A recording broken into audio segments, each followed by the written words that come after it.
Shane Kerber from Fightstore Media here, sitting alongside Mark Casserly, opening champion martial arts. Mark was one half of the main event on CMT 7 against the legendary gunslinger Wayne Parr. Mark, first of all, how are you feeling? Good. I think when you're fighting professionally, you have to get used to winning and losing. Yeah. So, and then you have to define them as well. So I think it can be unhealthy to define every loss in the ring as a bad performance, or categorically as bad. I could have done a lot better. From what I've taken away from it, fighting main event in Brisbane against Wayne Parr, a lot of things worked well, even though the decision didn't go my way in the end, and a lot of things didn't work well.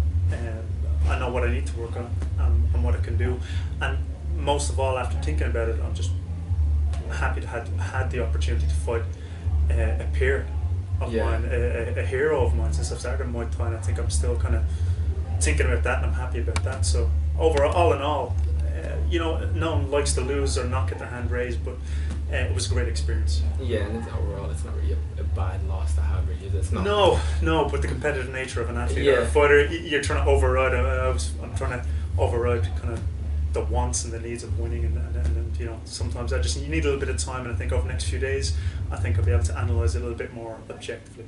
Yeah. You're originally scheduled to fight Michael Badado. Yeah. So you were training here in Ireland and you flew out. How long before the fight did you know? It was nearly before the plane flight. The same day we were flying out, I was asked would I be interested in fighting Wayne Parr. I said 110%. What most people don't know is Michael Badado, the guy I was originally supposed to fight, is a phenomenal fighter. Yeah. He's phenomenal. Now, he was off my radar, I didn't know, but over that side of the world, he's causing eruptions. He's knocking people out. He fought Johan Ledon, world champion, French fighter at 76 kilos, and he knocked him out in round one. Michael Badado then went off to France, and I didn't think he lost on points. So he's world class. He's just not on, I suppose, the commercial radar of everyone's kind of. I hadn't heard of him, but he has tremendous knockout power. So either way, Wayne Parr was the high profile fight, and obviously one of the best fighters in the world, if not the best Farang. But Michael Badado is definitely a very, very close and dangerous second. Yeah, so that fight is still a huge fight and opportunity for you as well. Yeah, and Michael Badado's gone. I think he has 5 straight knockouts in round one. No one's gotten out of round one with him. So he's a scary guy. He's, we were sauning. At the sawn off. I don't sawn off too much weight. I kind of do all the hard dietary work coming up to a fight. But the day of the weigh-in, I only had to drop maybe 0.8 of a kilo, so I didn't have to lose much, and I had a lot of recovery. Yeah, and I was sitting in the sauna, and Michael Badado kind of came in, and he went, "Hey Mark, welcome to Australia," and that was our first greeting. It was crazy. These guys are, Wayne Parr, Michael Badado, and the undercard, dangerous guys in the ring. Scary kind of personas if you only seen them, if you only know them. The fighter. Yeah, and you think that it's, they're like that all the time. They're absolutely gentlemen. Because he took you for a tour around the gym, like Bunchu and everything, wasn't he took me for a tour. I met his kids. His wife was going to make us food. The day after we fought, he took us to a theme park with his family. The day before the fight, the day before the weigh-in, we went to Bunchu Restaurant. Bunchu Restaurant is where Wayne Parr's gym got its name. Yeah. Back about 20 years ago, the owner of Bunchu Restaurant sent him to Thailand to train. And out of respect, Wayne Parr named his gym after the owner of that Thai restaurant on the Gold Coast. So we met the owner of the gym that sent Wayne Parr over, 2 decades ago. The guy that started him, we got to meet, and we walked in one day, and I met John. This is the second time meeting him over there, and I didn't know if we'd have that competitive air between us. And he just, big smile on his face, and waved us over and said, "Come on over." And we chatted about cheesies, 80 movies, and everything, bar fighting, and that's, he's a gentleman and he's a world class fighter. How does that play on you? Because you're obviously preparing to go to war with this man. No, not really, because I don't think there was any. There was no ulterior motive. I think the better the fighters you fight, or the better the fighter you are, and there's no act, there's no persona, because it's engulfing. It's what you do every single day. I'm a fighter. When I get up and I have breakfast, if I'm going to the bank, I have the mentality of a fighter, which isn't always aggressive. Aggressive is only one part. It's problem solving. It's it's abstract thinking, it's perseverance, it's all these other, there's a lot of other things that go with it. And a part of it is being confident, self-confident that you've got to war the next day. Just because you're going to war doesn't mean you're enemies. And I've found that, I've fought in my career through Olympic Taekwondo, Muay Thai, K1. I've fought, UFC guys. I've fought 2 Olympic champions in Paris and in, I think, Azerbaijan. And they all have one thing in common, even though the sports are very, very different, is that the top end guys, the world champions, Olympic champions, they're very self-confident. They have a lot of time and respect for their opponents, for officials. And that's one thing, there's a common denominator there with greatness. Yeah. And I definitely think that's something that I've seen over there with that 3%. Yeah. But I just think like John Wayne Parr, his personality is he drags you into him, like you want to be his friend. Like, yeah. And I could imagine when your mentality is like, you're gonna have to hurt this guy. And he's just smiling and, as you said, introducing him to his kids. That must be conflicting and confusing, and there's a certain amount of ambivalence there. What do you feel, what do you not feel? But again, I've been through this many times, and it suits me. I've had guys that do the whole theatrical push, and some guys that are always angry as fighters, that have short fuses. And to be honest, the scary guys are the guys that are smiling and quiet, but it's not an act, it's just them being them, because it means that they're so clued into the moment. The best fighters in the world can they can focus in short periods of time and live in the moment, and that's how they knock people out. They're not, when they're in pain, they don't go to a happy place, they don't go to a beach and think, oh, I'm not in pain anymore. They learn how to increase their threshold of pain, how to focus sharper. So this is why I know with guys that are relaxed and calm, they're quite dangerous, because that's my philosophy.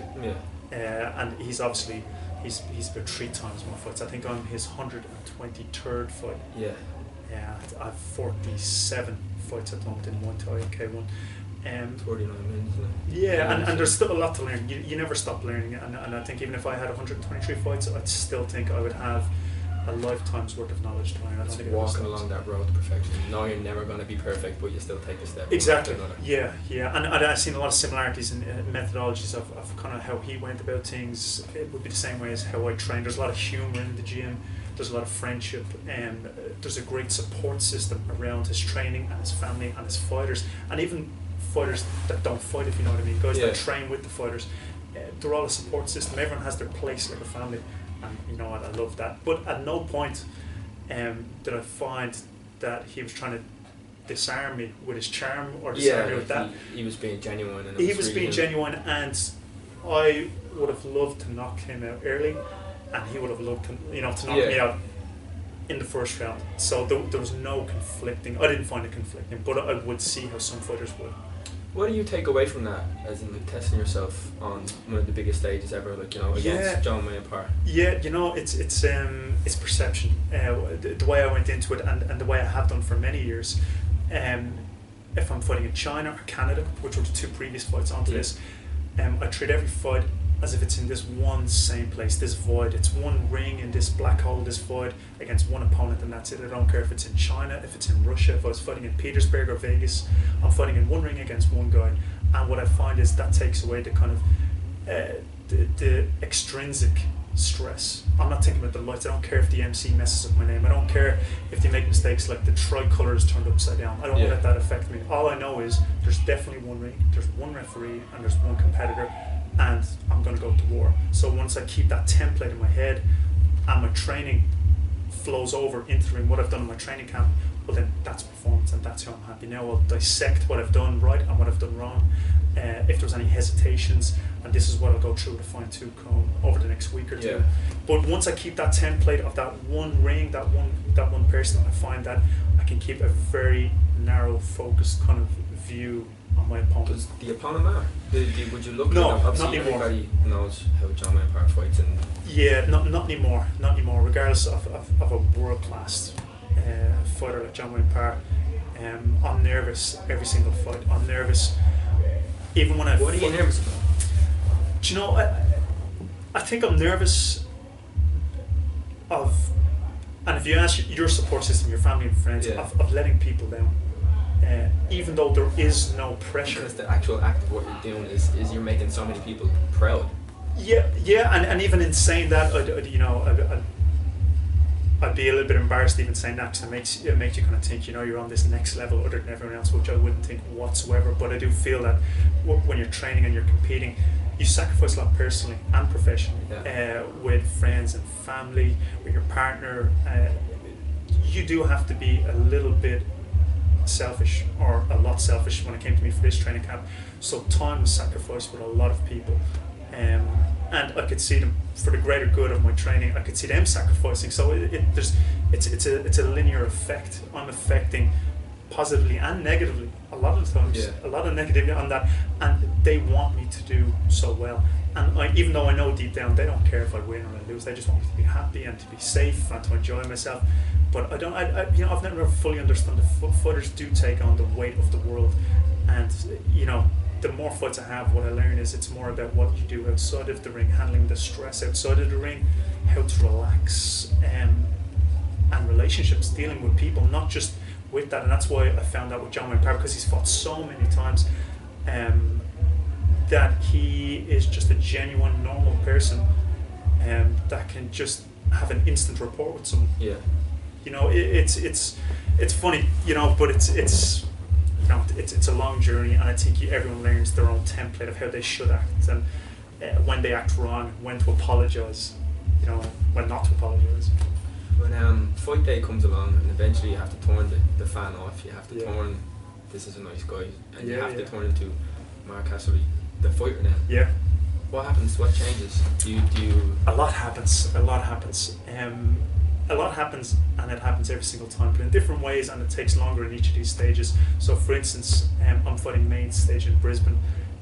I don't get overly nervous. If anything, I actually become a little bit more relaxed as I get in, because I know it's inevitable. We're going to war. This cannot stop. It has to happen. I come to terms with someone is going to get knocked out. Someone's going to lose. That could possibly be me. I never go in thinking I'm going to win in any match. I just want to go in and do my best. So in the changing rooms, I envision losing in the worst possible way, in the most embarrassing, the most painful way. And this is the first thought process, is that if I can desensitize the worst possible outcome, I don't fear it. And as far as I know from, I'm a big fan of looking up different paradigms of thinking, different heuristics of problem solving, and problem solving in, what's my fear of performance. Sometimes, fighters will fear winning. Yeah. Not just fear losing. And I think it's an old Spartan psychology method that they used to do before they went to wars, that they used to envisage getting their limbs torn off. They used to envisage getting captured and tortured, because they knew if they could desensitize it and rationalize it, it wouldn't be as bad. I suppose, you become at one with the idea of the worst possible team. Yeah. Then you don't fear it. No, that's how it starts. So that's a kind of a negative driver, as I call it. But then I find myself kind of rehearsing maybe some mantras, things in my head, talking to myself, sometimes just only in my head, and then it becomes more positive. So from, I suppose, a negative start, it becomes more positive, and I kind of talk myself up, not overly inflating my ego, but just talking myself through drills, and then imagining small things like, I'm going to jab fast, I'm going to hit this combination fast, I'm not going to feel pain, I'm going to breathe, I'm going to focus on my breathing. Very specific tasks I'll kind of repeat in my own head, and then I kind of find this kind of blanket of confidence starts to grow, and it gets warmer and it gets warmer. The nerves are always there, they're always running parallel, but they're kind of lessening, and my confidence is kind of getting it's growing a lot more. Then I hit pads, and when I hit pads before a fight, it's the same intensity as the 5th round of a championship match. Like, I'm out of breath, I'm sweating after hitting pads, so I'm trying to get a fight. Punching on the war. I'm trying to get a fight out of the way before I even fight. So when I get into the ring, it should be my second fight, and that's the process I do most of the time. It kind of comes from, imagining the worst, trying to be positive then, and then let that build and grow, and then hopefully, my true self comes out through. It's really, really amazing outlook on that. It's good, because not many people, one, are honest about it, because everybody, but some people say they're not scared or they're not nervous. Yeah. Everybody gets scared. Yeah. But I like the aspect of looking at the worst that could happen, and then becoming calm with it and accepting it. Yeah. And moving along. And so you take the walk, or you make the walk. Yeah. You get in there, and bell rings and it's go time. Yeah. And John Wayne Parr was so confused. You could see he was so confused. Yeah. Even the commentators during the fight, like, they were so bedazzled by your kicks. Like, you were throwing so many kicks. Yeah. You threw a spinning back kick in the round one that landed. Yeah, Flush yeah. as well. Like. So how did you feel in the ring with it against him, and you're comfortable in? I felt in round 1 and 2, more so round 1, my strategy a lot of the time is to be able to do every technique possible. There should be no such thing as a fancy technique. Yeah. I don't consider myself a fancy fighter. I consider myself as a person that likes to practice a blanket of techniques methodically, whether that's a spin, if it's a backflip, if it's a jab, whatever it is, I'll do it a million times in a million different scenarios.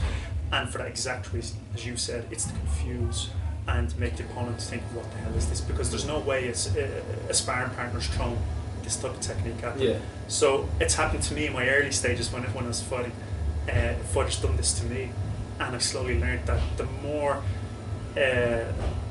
fantastical the technique, once there's intent and force behind it. So when I throw for a spin kick, for instance, I don't throw it for the sake of throwing it. I throw it because I want to break them in half. Yeah.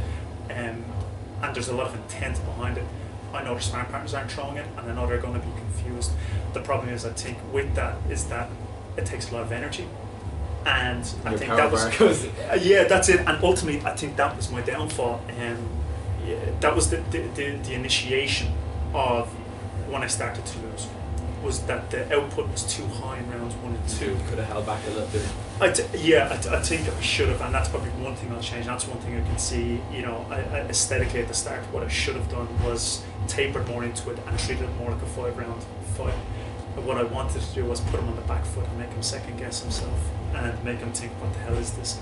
And I think he did. Definitely did that. Definitely. I think he did, but I also think a lot of other fighters have put him in that situation over the years. So I think he was maybe a little bit thrown off. He wasn't expecting so much so soon, because traditionally in Thai, as you know, it starts off slow and it graduates, to the very end. Throwing everything at each other. And then, as you said, my power bar kind of reduced, and then that kind of increased, I suppose, the affinity of being stopped. Because your footwork in round 1 and round 2 was really good. Like he was trying to charge down and put the pressure on, and maybe trying to engage the clinch so he could hold you in one place. And it didn't happen. Like, and you could hear it in the commentators' voices. They were worried. That's their guy. They're there. That's his show. And you could see that they were worried. Like, how did you feel? Like, especially after the first round, you sit down on the chair, and are you confident then? Like, you've got through a round. Not many people have. Yeah, and like, for instance, for me to call confidence, and it's not an exaggeration, an amplified emotion. It's something. It's a real-time emotion, and I felt very confident in round 1 and round 2, but also equally still nervous. But the nerves don't control, won't control my next actions. He was a danger at every possible time, and I accepted that. That was a fact. That if I had this guy beaten, which would have been a great performance, I'd have to really pull it out of the bag to beat John Wayne. And if I went to the 5th round and it came to the last 10 seconds, this guy is still dangerous. So I had this in the back of my head. But no, rounds 1 and 2, I don't know what the scorecards were. A lot of times when you're on the back foot the way I was moving, you can legitimately be a counterfight, an aggressive counterfighter, which they score. They could see that as a weakness, or they don't see. And then sometimes when I was fighting in China, I'd done the exact same thing, and they seen it as I was the aggressor. And after chatting to the judge in China on a K1 show, they had given me the scores for going back and scoring heavily. So I didn't know if I was winning. I just felt my performance was good, and I felt that when he was moving, I was reacting, and I was kind of reacting differently every time. So every time he stepped forward, what I like to do is in that situation, sometimes I step back, sometimes I'll step to the side, and then sometimes I'll step forward. So I'm not kind of doing the same thing over and over again. It makes it there was a lot of that. I feel like you were going low and switching high, spinning kicks, a lot to keep him guessing basically what's going on. Yeah, and the fallout of that is that you need 2 sets of lungs, and you need a lot of oxygen, and I think ultimately that's what paid the price, because I can move around, and my training was high octane, it was high energy. I think on the night, the better fighter won on that night, and there's no shame to lose to a better opponent. But I felt that if I could have kept the pace going, and this is where I have to analyse, why could I not keep that pace going, that high intensity pace. going for 5 rounds because I had talked to my training partners, I talked to myself about what I was going to do, and the plan was just keep it high octane. It was definitely difficult fighting abroad, different time zones and food. Weather. But you know what? That's no excuse. Every fighter has that. Every fighter goes abroad. We fight at the same time, even though I was abroad. So there's no excuses to be had there. It was just there should have been better strategies employed by me. There should have been some type of energy conservation strategy. So there is no excuse. John won fair and square. Great shot. He hit me with 3 really good shots in round 3. About 5 seconds. I think the last knockdown. Was it a body shot to start off? Was it like an uppercut? I can't remember. Body shot, uppercut, I think it was. Yeah. The uppercut came and just caught me above the lip.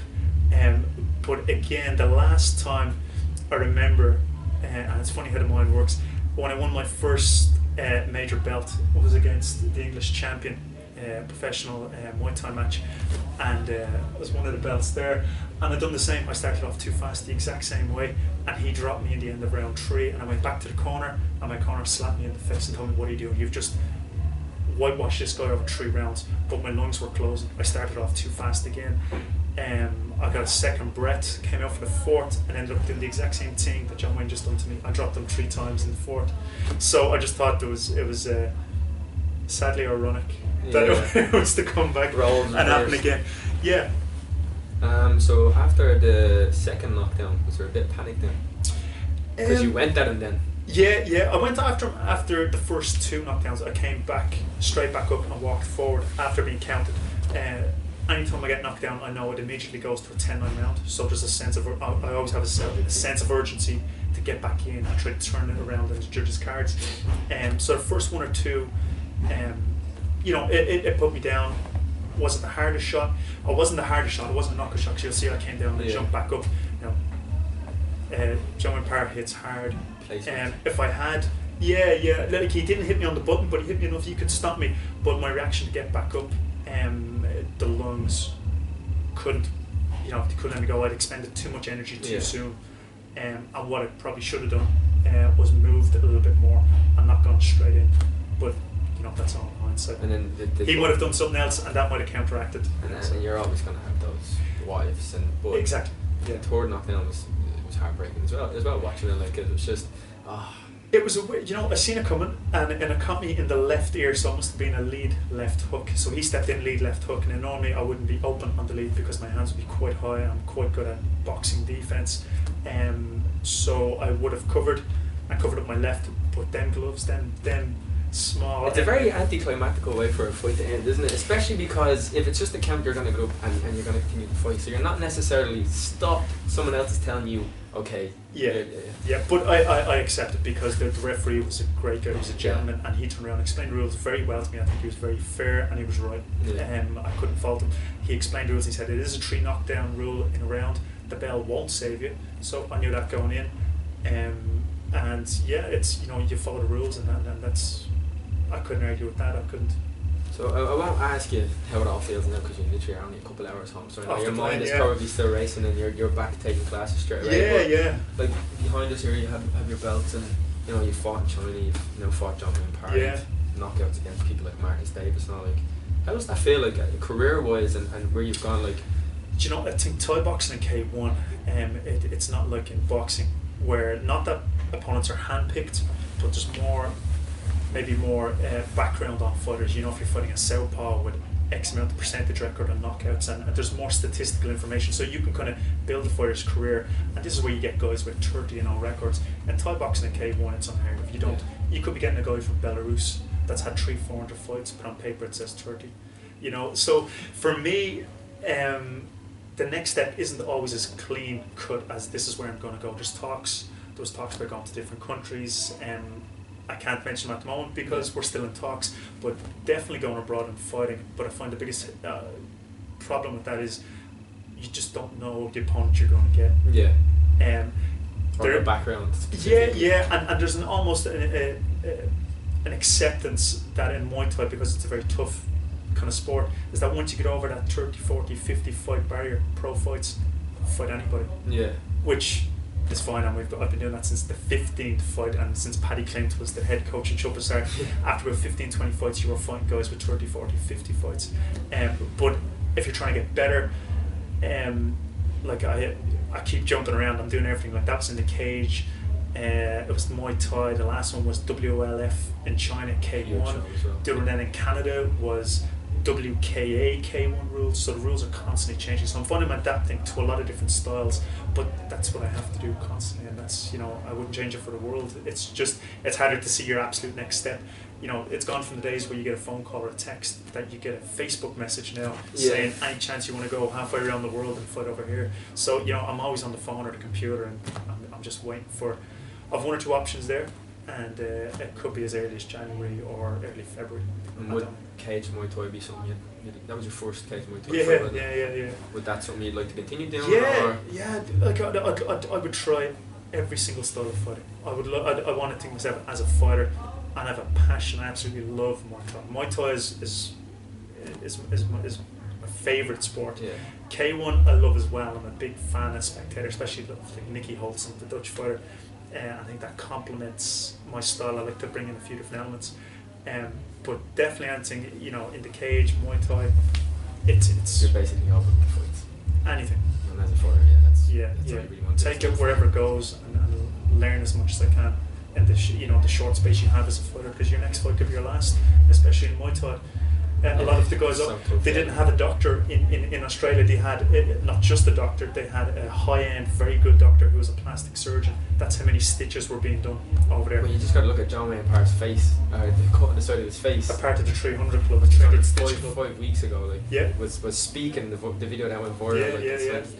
It is crazy. Like, for just on a whole, for Irish martial arts and for the country, for just stepping up, because you weren't just representing yourself for your club, you representing Ireland against John Wayne Parr. And me myself personally, I'd like to say thank you very much. Like, you know, and that is, it is, because it's nice, like MMA and people in MMA getting recognition, like, but the guys that put the hard work on the scene, and that's probably like the toughest sport, like, and it's where two guys will literally stand in front of each other and test themselves, and tough test themselves. So, like, for me, thanks very much, and I'm sure there's a lot of people out there who are very proud. Well, I'm overwhelmed with everyone. Thanks very much. I'm overwhelmed with everyone's support. Like, there was a lot of messages that came through on Facebook, on my phone, and that overwhelmed me. And that, believe it or not, was a huge boost, because, you know, I didn't think there was so many people that were behind the sport, behind me, or even just behind the idea of me fighting John Wayne Parr, whether it was a nationalistic type of point of view, or they were just rooting for me. I don't know what the drive was, but it was positive, and it's you're very well known on the scene, Mark. You know, everybody knows you. You have been fighting high level guys, so it's one of those things where it's like Mark is fighting John Wayne Parr, so it's it was great. Like, so how does that feel, as in, like, being a role model now? Because people will look at you as like one of the top guys in Ireland, and you have people now in your gym, like, and kids coming through the doors, like, John Wayne Parr, like. Yeah, no, you know, I pinch myself every single day. You know, I'm the type of person that my baseline of thinking is that, you know, I'm happy to be able to train every single day. I suppose one of the biggest things I've learned through fighting, as I said, to become a fighter, not just inside the ring but outside the ring, was, 4 or 5 years ago, you know, I lost my father to cancer, and while he was in the hospice, I think it was on a Tuesday, I was called into Our Lady's Hospice and told that he could pass any day now. That weekend was the biggest fight of my life at that time, and that was for the Anglo-Irish Professional Muay Thai Championship, and that was the fight I was saying earlier on. That was where I started off too early. I got dropped in the third, and I came back and knocked the guy down 3 times in the fourth to win. Essentially done what John Penn had done to me. But that was a lot. That was hard to do, because I didn't know whether to take that fight, and I had to consult with my family, with my brother, with my friends. You know, should I do this? You know, when I come back, I don't know what's going to happen. I decided to go in the end, and I still don't know if that was the right decision to this day. I remember the fight in pockets of time. I remember the highlight reels, and I'm sure I've done plenty of things that were wrong and bad in that match. But that weekend, even to this day, is a lot of things are deleted. I can't remember. But my phone went off. I couldn't talk to anyone. I was very kind of somber, very kind of into my own self, and not even in a way of performance. I just didn't know how to react, and that was something new for me. And being a fighter, having a support system and a team, I think that helped me cope with being away. and then fortunate enough when I came back, I had a few more days to kind of make amends with that. I think that your father would have wanted you to fight, and he would have he would have laughed if I had stayed at home. But again, you run through a million scenarios, and how a lot of people fail in their own mind, in their own expectations. They fail to themselves because they have to pick the right thing to do at that particular time. There is no template for some of these situations, especially life situations. And when you're absolutely down on your knees, there's every demon knocking at the door, and you're in the best physical shape of your life at the biggest time of your life. What do you do? And to this day, I don't know if I'd do it again. I don't know if I'd make the same decision. I just know that at that time I had to make a decision, and I'm sure I'm going to have to do it again. In different scenarios, different situations, and from a role model point of view, I don't see myself as a role model. I just want to keep fighting, keep training, and keep learning. I think you are a role model. I think for a guy to fight in Ireland, to become nationally known in Ireland, to then go onto the world scene, fight China, knock out guys like Marcus Davis, win what's behind us here, and then go fight the main event against a guy like Wayne Parr. That's something everybody at grassroots Ireland is going to be looking up to. So yeah, you very much are. Well, thank you very much. Congratulations. I'm just going to open this to you now, and I'm just going to let you thank anybody that you need to thank, or any sponsors or anything you want to give a shout out to. Yeah. Well, I suppose first of all I want to thank my friends and family and my teammates in Champion Martial Arts for all the support. I just want to say thanks to, I suppose, you guys for just the coverage of the sport, and just making it more well known and putting it out there. As you said, it's a small sport.